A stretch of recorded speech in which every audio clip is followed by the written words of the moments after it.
Hey everyone, this is Logan with Full Sail Marketing. I'm going to run down a topic today that may not be the most popular, but it's extremely important for your business, and that is analytics, specifically Google Analytics.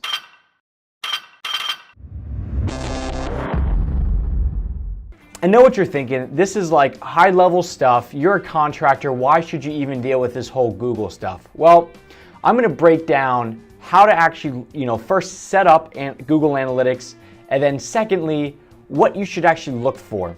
I'm going to break this out into a multi-part series because in all reality, it's like trying to learn QuickBooks or something like that, where if you do it all in one swoop, it's going to be too much information and you're going to be tired of hitting the pause button.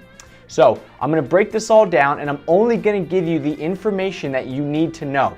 There's going to be a lot of sections of Google Analytics where I go, you know what, you're a contractor, you don't need to know this stuff. So I'm going to jump into how to actually set one up, where to put it on your website, and then give you an overview in this video right here. And then the videos after this will be just kind of adding onto different features that you should really look at. So without further ado, here's how you actually will set up your Google Analytics. So right here, you'll see the what I did to get to this page was you'll literally just Google the words Google Analytics. The very first link that will pop up will be that one. Click it and this will get you to this page.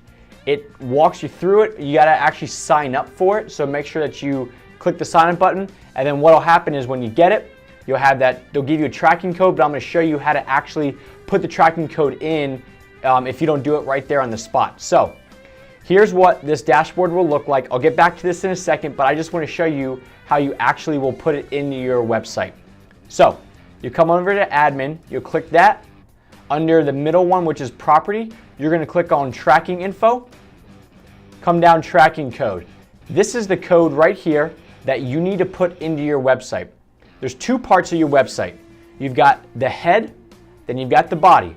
The head is the behind the scenes stuff, kind of like the brain. The body is the body. The body is what you will actually see on your screen. The head is the behind the scenes stuff. This needs to go in the head, which is the behind the scenes stuff. Each platform like WordPress or Weebly or those things that you've probably seen tons of commercials for, each platform has a different way of being able to actually put this code in the top of the website, but it always needs to go in that same spot, which is the very beginning of the head section. So I'm going to show you on Premier Ponds, which is the account that we're going to go over, and the reason I'm showing this is because we have data for years and we've done a lot of stuff with it, so I can actually pull a lot to show you.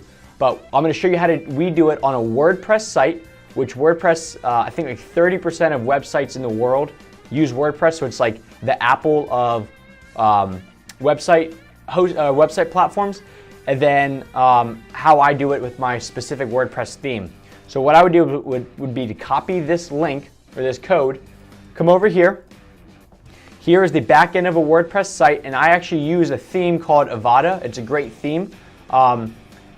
Most themes these days, especially if it's a good one or you had to pay for it, will have a specific section that wants you to put a tracking code in there. The best thing to do is to figure out what theme you have, Google it, and then just Google how do I put this in, or where's that section, because this is a specific section for this code. Or you could call up whoever made your website and say, hey, I just created a Google Analytics code, let me tell me how to do it or do it for me. Or the very last way is to just reach out to me. I'll help you out. It's pretty straightforward, but I've had a lot more practice with it, so I could probably do it in less than 5 minutes. So once you put that in there, you'll hit save, and you'll come back over here to your analytics, and if you hit the home button, here is your overall screen of what you're going to look like, or what you're going to see every time you come back to Google Analytics. So now we have our code put into our website, and now we're back at the home screen. When you first do this, you will not have any information here. These will all be flat lines. Over time, these will start to populate with data, and you'll be able to actually see what's going on. The whole point of analytics is you can't just look at this and go, well, what's going on? You need to actually set up what you want to measure. It's kind of like statistics in high school or college. you can't just look at numbers. You have to figure out what you're trying to actually learn or what you're trying to do, and then you have numbers to learn from there. And that's what the point of analytics is. So what I'm trying to do with Premier Ponds and these other contracting companies pretty much is to generate leads and get their phone to ring.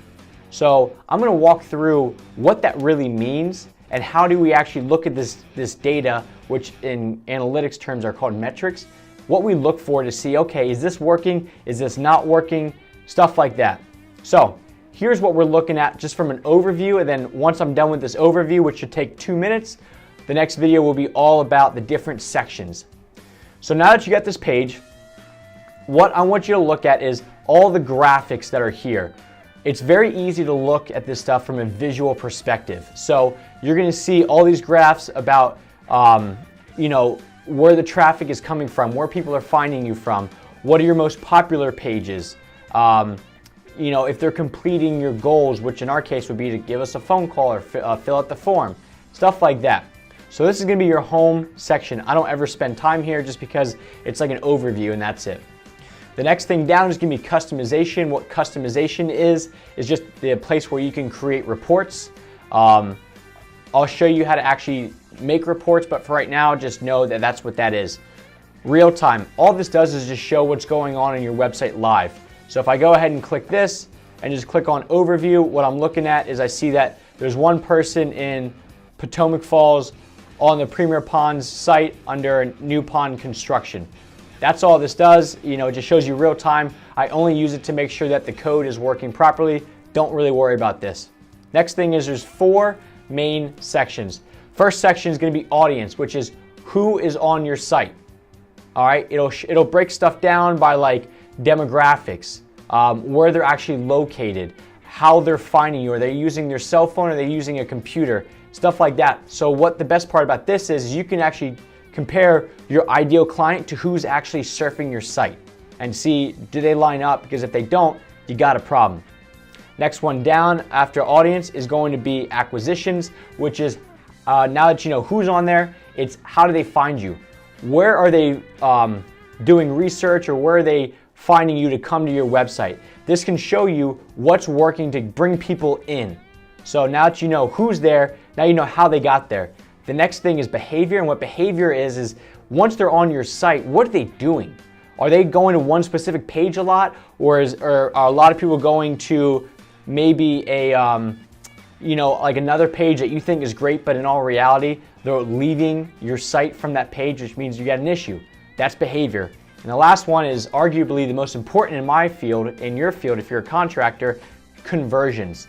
Are people doing what you want them to do? For us, it's to get someone to call us or fill out a form. Now, I can look and go, okay, they filled out this form. Where did they come from? Who are they? Stuff like that, because we want the best customers, as you can imagine, to be filling out the form. So I can check all that stuff through the conversions tab and see what's working and what's not to drive people to give us a call. So we learned how to actually set it up, and then an overview of what this analytics is called a dashboard looks like. Audience is who, acquisitions is how, behavior is what are they doing, conversions are they doing what you want them to do. So the next step I'm going to do in the next video and blog is going to be all about audience. How do you actually look at who is on your site, and does that match up with who your ideal client is? Because if we look at this and you tell me your ideal client is female 45 to 55 in Washington, D.C., and we see that most people on your site are college kids from New York, you got a problem. And you know that what you're doing on the website is not what you should be doing to gain revenue. So stick with me. I'm going to make this very straightforward and only give you the information that you need to know. So hope this helps. Get ready for the next one, and here we go. Thanks.